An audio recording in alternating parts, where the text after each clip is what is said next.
Shalom. प्रभु यीशु मसीह के महान और सामर्थी नाम से आज के नए दिन के लिए मैं परमेश्वर का धन्यवाद देता हूं। आज के इस सप्ताह के लिए भी मैं परमेश्वर का धन्यवाद देता हूं। जो श्रृंखला हम शुरू किए थे कि परमेश्वर बलिदान क्यों चाहते हैं, उसके 4 भागों में हमने कई एक बातों के ऊपर प्रकाश को डाला और आज उसका 5वां भाग के ऊपर जब हम प्रकाश को डाल रहे हैं तो कुछ नई बातों को हम सीखे, कुछ नए विशेष बातों को हम जानने के लिए परमेश्वर से प्रेरणा पाए हैं। प्रभु हमारे जीवन में बड़े कार्य करने पाए, उसकी दया और उसके अनुग्रह की बातें हमारे साथ लगातार होने हैं तो हम प्रार्थना करें। आइए प्रार्थना के द्वारा इस सत्र को हम शुरू करें। धन्यवाद हो प्रभु, धन्यवाद हो प्रभु, धन्यवाद हो प्रभु, धन्यवाद हो प्रभु। स्वर्गीय अति महान परमेश्वर, अति महान परमेश्वर, तेरी भलाई की बातों को हम स्मरण करते हैं राजा। तेरी सारी बड़ी बातों के लिए हम स्मरण करते हैं प्रभु जी। आज के इस सत्र में प्रभु जी तो हमसे बर्ताव करने के लिए प्रार्थना करते हैं। आशीष और अनुग्रह देने पाए सहायता कर, प्रभु यीशु मसीह के नाम से मांगते हैं, आमीन। और एक बार आप सब लोगों को जय मसीह की। बीते दिनों में हमने इस परमेश्वर बलिदान क्यों चाहते उसके 4 भागों को देखा। मैं उस मिलाप वाले तंबू की बातों को आपको कहकर आगे की ओर बढ़ना चाहता हूं। परमेश्वर ने खुद मूसा को इस प्रकार से एक तंबू बनाने की आज्ञा को कहा।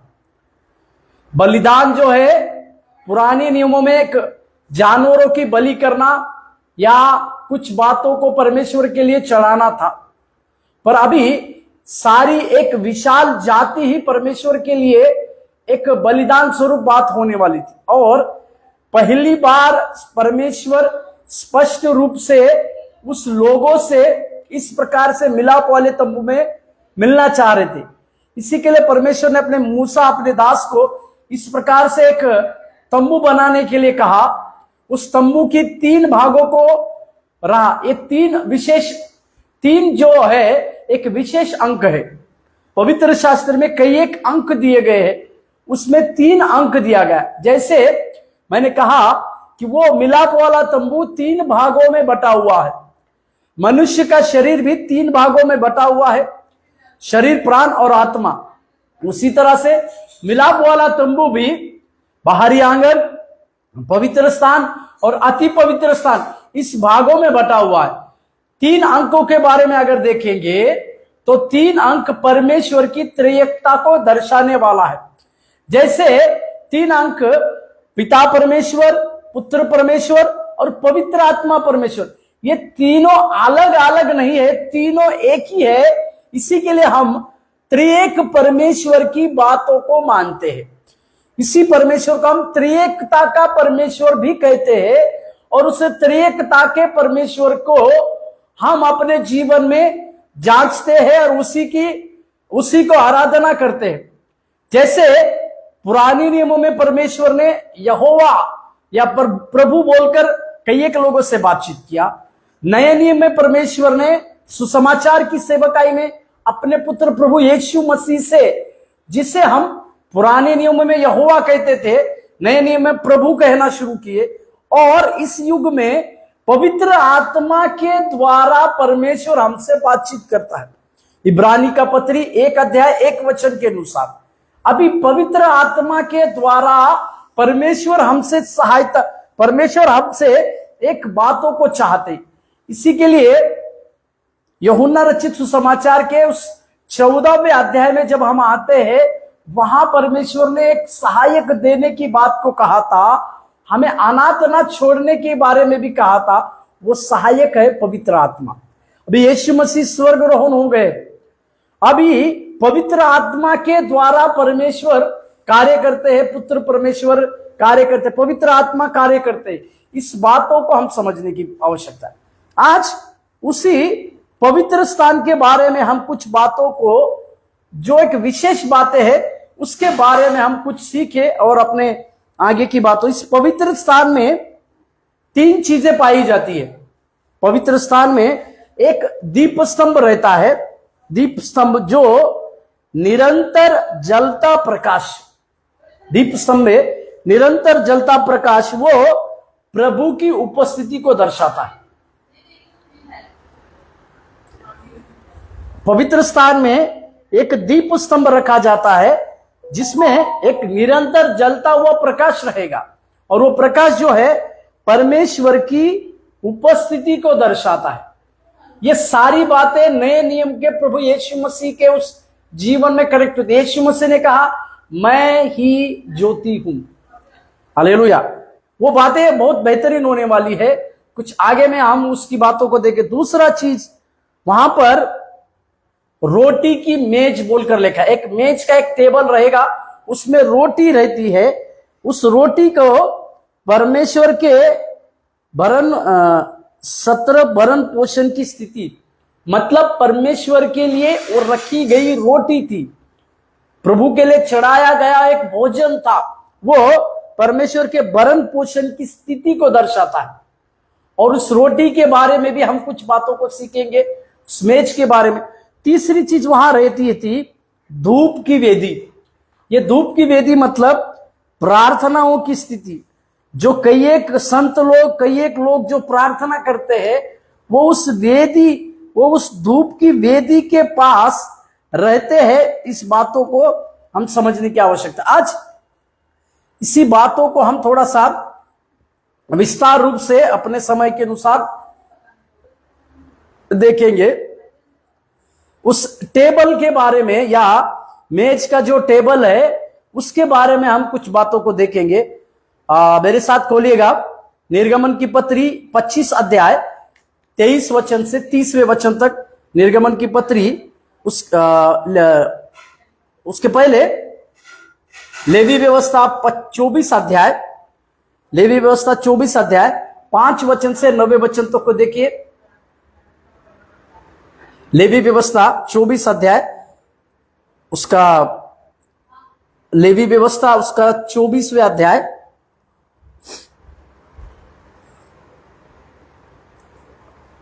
5 वचन से 9 वचन तक। तू मैदा लेकर बाहर रोटियां पकवाना, प्रत्येक रोटी में एपा का 2/10वां अंश मैदा हो। तब उनकी 2 पंक्तियां करके एक एक पंक्ति में 6 रोटियां स्वच्छ मेज पर यहोवा के सामने धरना। ये रोटी, यानी ये मेज की जो रोटी है, उसे किस प्रकार से बनाना है, इसके विषय में परमेश्वर मूसा को एक बातों को देखते हैं। ये रोटी बनाने का कारण, ये रोटी बनाने का मतलब क्या है कि परमेश्वर चाहते हैं कि प्रभु का जो भरण पोषण का जो बात है, जैसे हमने शुरुआत में कहा, उस रोटी को परमेश्वर इस प्रकार से महत्वता को देते हैं। और आगे लिखा हुआ है, और एक एक पंक्ति पर चोखा लाबा रखना कि वो रोटी पर स्मरण दिलाने वाली वस्तु और यहोवा के लिए हावे हो। प्रति विश्राम दिन को वह उसे नित्य यहोवा के सम्मुख क्रम में रखे। यह सदा की वाचा की रीति इज़राइल की ओर से हुआ करे। मतलब परमेश्वर ये एक वाचा के रूप में इजरायली लोगों को एक वाचा के रूप में सदा का वाचा के रीति के लिए करने वाली चीज को दिखाते हैं। 9वां वचन देखिएगा, और वह हारून और उसके पुत्रों की होगी और उसको किसी पवित्र स्थान में खाए, क्योंकि वह यहोवा के हव्वों में से सदा की विधि के अनुसार हारून के लिए परम पवित्र वस्तु ठहरी है। प्रभु के नाम की महिमा और प्रशंसा होने पाए। इसी के लिए हम इस बातों को जब देख रहे हैं कि पहले जो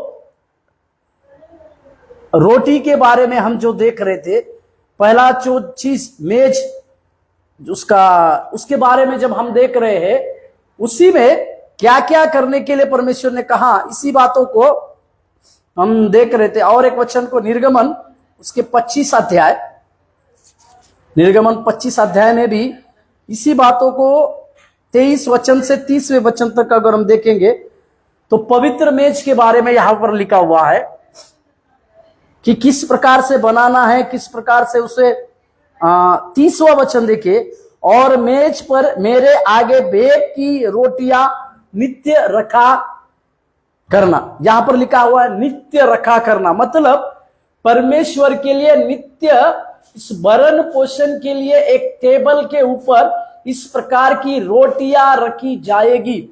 इस प्रकार से एक रोटियां रखी जाना, इस समस्त इजरायली लोगों के लिए परमेश्वर के द्वारा एक विधि को दिया गया, और उस वेदी को पालने के लिए परमेश्वर ने इस प्रकार से कहा। और इस वेदी के बारे में कुछ बातों को जो नए नियम से तुलना होती है उसके बारे में, अगर राजा दाऊद को अगर आप देखते तो राजा दाऊद भी इस मेज के टेबल के बारे में, इस मेज के बारे में इस प्रकार से लिखता है, तू मेरे सताने वालों के सामने मेरे लिए मेज बिछाता है। राजा दाऊद के उस जीवन से हम देखे, शत्रु के सामने परमेश्वर उसके लिए एक मेज को बिछाता है। ये मेज पुराने नियम के पवित्र स्थान में रहने वाली मेज जो है, मेज का जो टेबल है उसके ऊपर की वो जो मेज जो है, यानी वो जो रोटियां है, इस नए नियम में राजा दाऊद शत्रुओं के ऊपर विजय होने वाला प्रतीक है। राजा दाऊद शत्रुओं के ऊपर विजय होने वाला एक प्रतीक इसी टेबल को दर्शाता है, इस मेज को दर्शाता है, या इस रोटी को दर्शाता है। और एक वचन को पढ़ेगा, मत्ती के 9वें अध्याय के 10वें वचन को देखिए। मत्ती 9 अध्याय और उसका 10वां वचन। मत्ती 9वें अध्याय के 10वें वचन में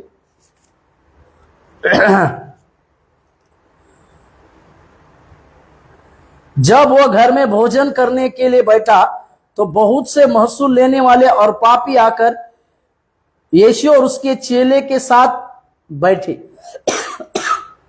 यीशु भी अपने सेवकाई के उस समय में उस मेज के ऊपर बैठकर रोटियां को खाए।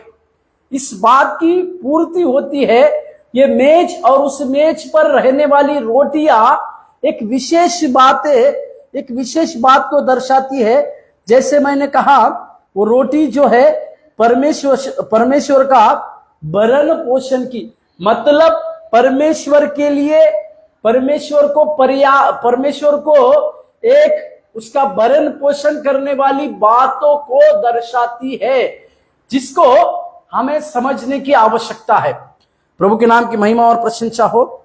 और यूहन्ना 12वें अध्याय के 2 वचन में देखिएगा, यूहन्ना 12वें अध्याय के 2 वचन में, वहां पर प्रभु ने एक बात को कहा, वहां उसके भोजन करने, वहां उन्होंने उसके लिए भोजन तैयार किया और मार्था सेवा कर रही थी और लाजर।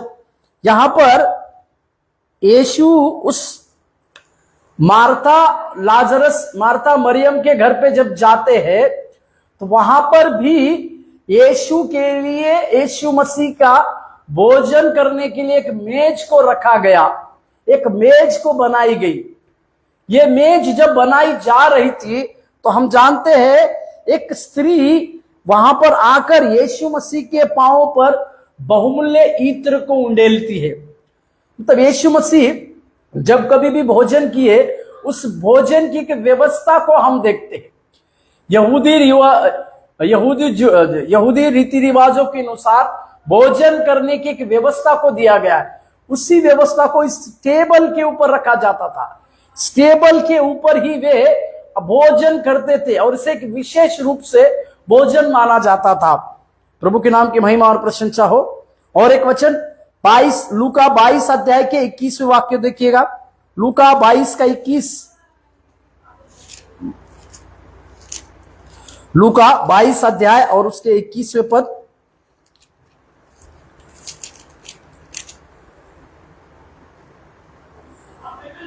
पर देखो, मेरे पकड़वाने वाले का हाथ मेरे साथ मेरे मेज में। ये खाने की मेज को हमने देखा, और ये मेज जो है यीशु मसीह की पकड़वाने वाली मेज को दर्शाता है। वहां एक मेज को बनी थी जहां पर यीशु मसीह अपने क्रूस के पकड़वाए जाने से पहले अपने शिष्यों को एक प्रकार के अंतिम भोजन कर रहे थे। पर उस अंतिम भोजन में यीशु को पकड़वाने वाला यहूदा इस्करियोत भी वहां था। उसी के बारे में यहां पर प्रभु यीशु मसीह ने कहा कि वो एक मेज में सहभागी था।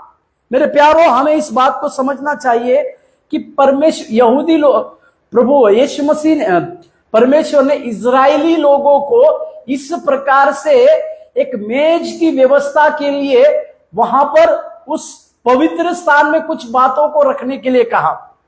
इस पवित्र स्थान में ये मेज, एक टेबल रहता था, उस टेबल में, उस मेज की कई एक प्रकार की रोटियां रखी जाती थी। ये रोटियां रखा जाना मतलब परमेश्वर के हर दिन का भरण पोषण करने की बातें। दूसरी चीज वहां पर रखी जाती थी, जिसको मैंने कहा निरंतर दीप स्तंभ। दीप स्तंभ मतलब निरंतर जलता हुआ प्रकाश, वो प्रभु की उपस्थिति को दर्शाता है। एक दीप स्तंभ वहां पर रहता था जहां पर निरंतर जलता हुआ प्रकाश। मेरे प्यारों, वहां पर इजरायली लोगों के याजकों के लिए एक आज्ञा को दी गई थी कि वो प्रकाश निरंतर जलता रहे। वो दीवट जो है कभी भी बुझने नहीं पाए। इसी के लिए उनको उसे निरंतर जलता हुआ प्रकाश बोलकर लिखा हुआ है। एक वचन को पढ़िएगा, निर्गमन उसके 25 अध्याय, निर्गमन में इसके बारे में लिखा हुआ है 25 अध्याय 31वें वचन तक। निर्गमन 25 अध्याय 31 वचन से 40वें वचन तक इसमें लिखा हुआ है। उस प्रकाश के बारे में लिखा हुआ है।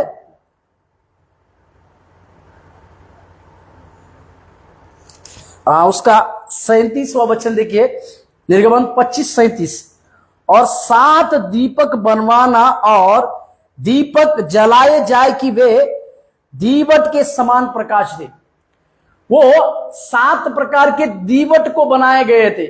7 मतलब 7 कलीसिया के लिए संदेश। 7वां दिन प्रभु ने विश्राम को किया। 7 बार डुबकी लगाने वाला नामान, इस प्रकार से 7 दीवट को सजा के रखा गया था। वो निरंतर वहां पर एक जलता हुआ प्रकाश था और वे दीवटें जो है निरंतर उस पवित्र स्थान में जलती रहना आवश्यक था। और एक वचन को देखिएगा, उसी का 25 अध्याय के 37वें वचन को अगर हम देखेंगे, उसका 17 अध्याय का 24वां वचन देखते हैं हम। 17 अध्याय और 24,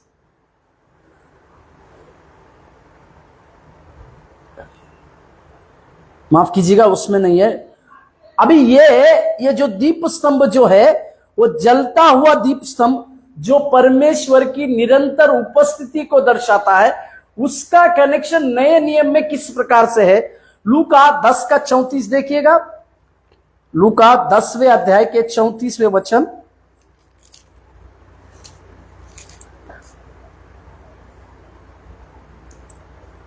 और उसके पास आकर उसके पांवों पर तेल और दाखलस डालकर पट्टियां बांधिया और अपनी सवारी पर चढ़कर सराय में ले गया और उसकी सेवा टहल की। जो परमेश्वर की सेवा टहल करते हैं, जो उस तेल के, पवित्र आत्मा के उस तेल के द्वारा जलाए जाना आवश्यक है। इसी के लिए नए नियम में लिखा हुआ है, आत्मा को ना बुझाओ। परमेश्वर की उपस्थिति में सदा सर्वदा हमें रहने की आवश्यकता है। ये 7 प्रकार के जो दीवट रखे गए वो निरंतर प्रकाश देते थे। उसी तरह से हमें भी परमेश्वर की पवित्र आत्मा की सामर्थ्य के द्वारा निरंतर हमारे जीवन को जलते रहने की आवश्यकता है। उस परमेश्वर के अभिषेक का तेल निरंतर हमारे ऊपर उंडेले जाना आवश्यक है। हर रोज परमेश्वर की ओर से उसके अभिषेक को पाकर हर दिन के लिए हम परमेश्वर की उस उपस्थिति में चले जाना है। परमेश्वर से कुछ वचनों को प्राप्त करना है, परमेश्वर से भली बातों को प्राप्त करना है और उसी को लोगों तक बांटने के लिए हम परमेश्वर की उपस्थिति का एक बड़ा कारण बनने की भी आवश्यकता है। प्रभु के नाम की महिमा और प्रशंसा हमारे साथ हो। साथ ही एक चीज को देखते हैं हम, मरकुस का 6 का 13 में देखिएगा। मरकुस 6 का 13।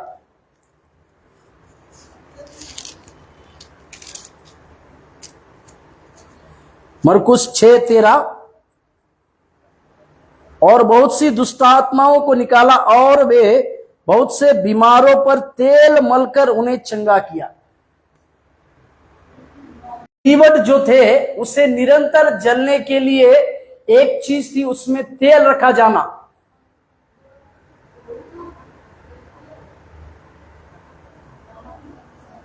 ये तेल जो है पवित्र आत्मा के उस अभिषेक को दर्शाता है, और इसी के लिए हमें इस तेल के अभिषेक को लेकर परमेश्वर के सम्मुख में लगातार रहने की आवश्यकता है।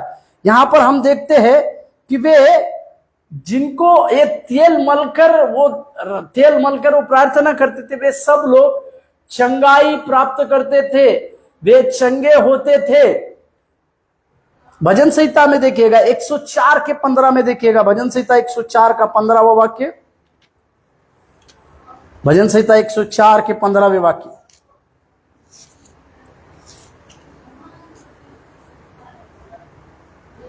वहां लिखा है, और दाख मधु जिससे मनुष्य का मन आनंदित होता है, और तेल जिससे उसका मुख चमकता है, और अन्न जिससे वह संभल जाता है। तेल से मनुष्य का मुख चमक जाता है बोलकर लिखा हुआ है। उस दीवट को जलाने के लिए जिस प्रकार से तेल निरंतर उसमें रहना आवश्यक है, उसी तरह से पाप के ऊपर विजय प्राप्त करने के लिए हमें परमेश्वर का हर दिन अभिषेक जरूरी है।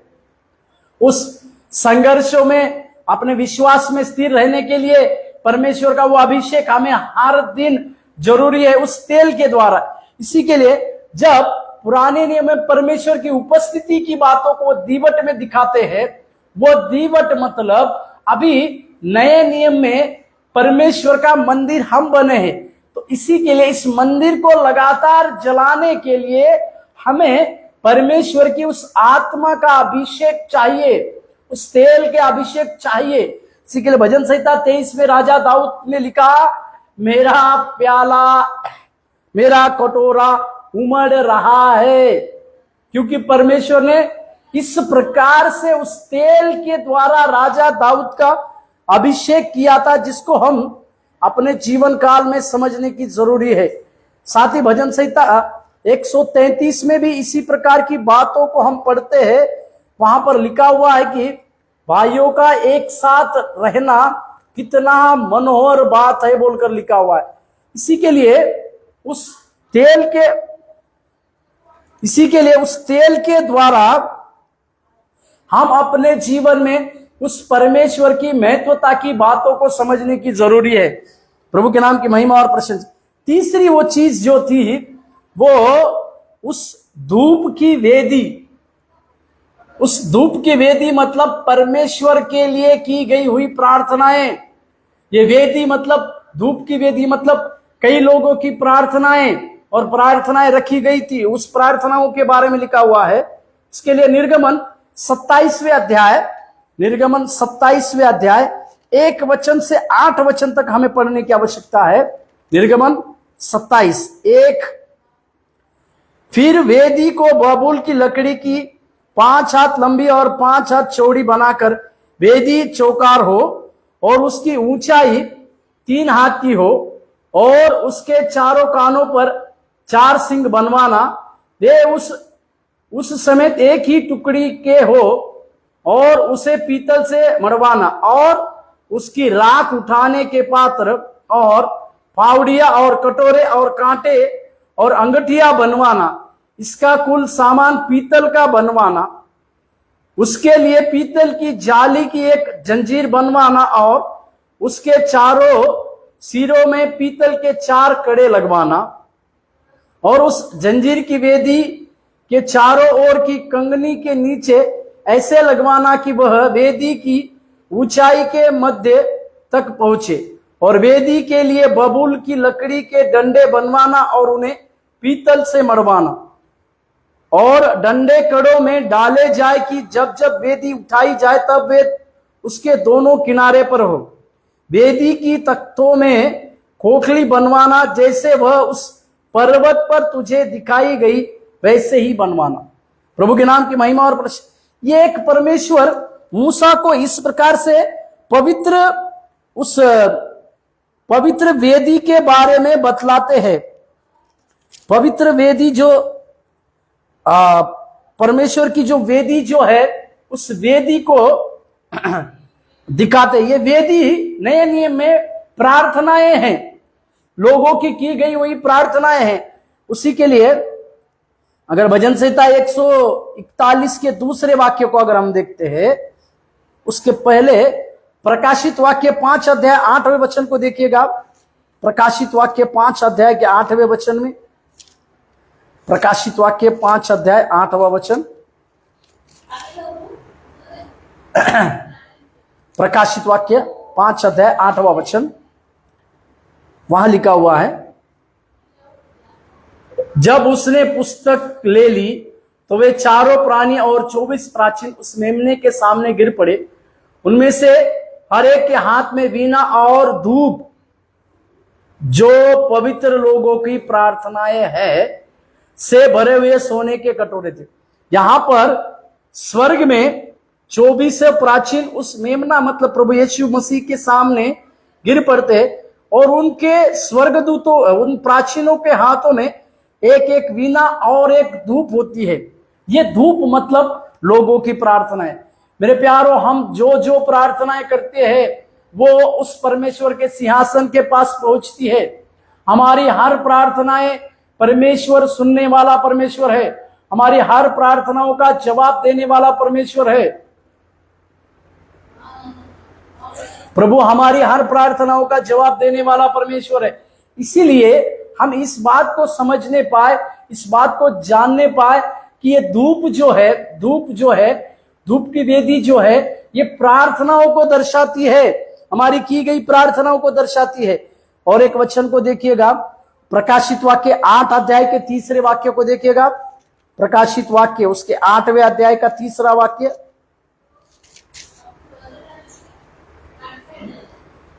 फिर एक और स्वर्गदूत सोने का धूपदान लिए हुए आया और वेदी के निकट खड़ा हुआ और उसको बहुत धूप दिया गया कि सब पवित्र लोगों की प्रार्थनाओं के साथ सोने की उस वेदी पर जो सिंहासन के सामने है चढ़ाए। प्रभु के नाम की महिमा। 7वीं मोहर को खोलने से पहले एक स्वर्गदूत को एक वेदी धूप दिया गया। 7वीं मोहर खोलने से पहले, खोली जाने से पहले एक स्वर्गदूत को एक धूप वेदी दिया गया और वो धूप वेदी जो है पवित्र लोगों की प्रार्थनाओं के साथ सोने की इस वेदी पर सिंहासन पर चढ़ाएगा। मतलब वो पुराने नियम की जो धूप की वेदी है वो नए नियम में हमारी प्रार्थनाएं हैं, हमारी की गई प्रार्थनाएं हैं। इससे हम समझने पाए। भजन संहिता 141 के दूसरे वाक्य को देखिएगा। भजन संहिता 141 के 2, वहां लिखा हुआ है, मेरी प्रार्थनाएं तेरे समुख सुगंध धूप और मेरा हाथ फैलाना संध्या काल का अन्न बलि ठहरे। राजा दाऊद इस प्रकार से कहते हैं कि राजा दाऊद का इस प्रकार से कहना कि मेरी प्रार्थनाएं, राजा दाऊद कहते कि मेरी प्रार्थना एक धूप वेदी के समान आपके सम्मुख में डाली जाए, उस धूप वेदी के समान वो उंडेली जाए। इस प्रकार से राजा दाऊद कहते हैं। और एक वचन निर्गमन 30 अध्याय के 10वें वचन को देखिएगा। निर्गमन 30 का 10,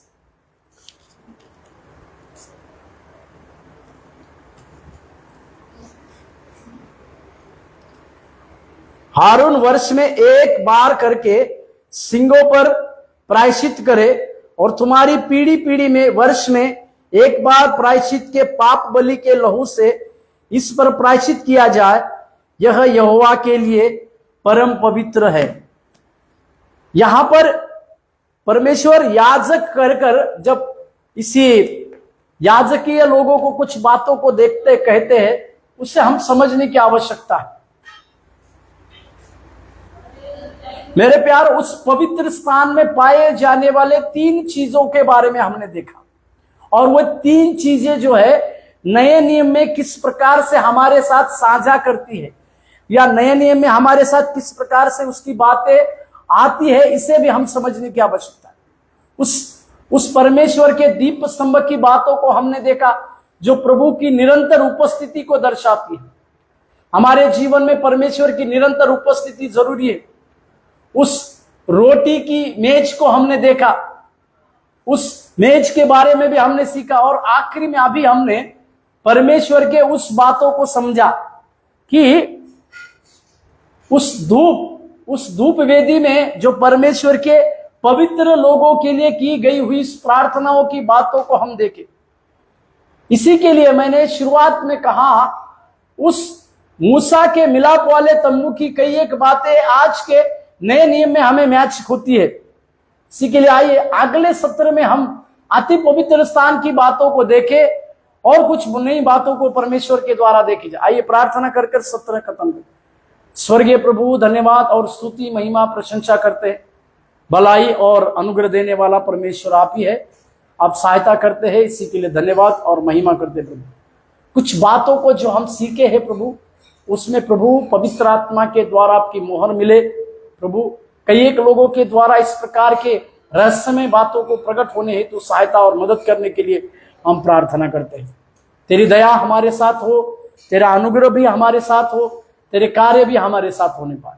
सहायता कर और मदद को धन्यवाद देते हैं, यीशु मसीह के नाम से मांगते हैं प्रभु जी, आमीन। लोगों तक शेयर कीजिए। धन्यवाद। प्रभु आपको आशीष दे।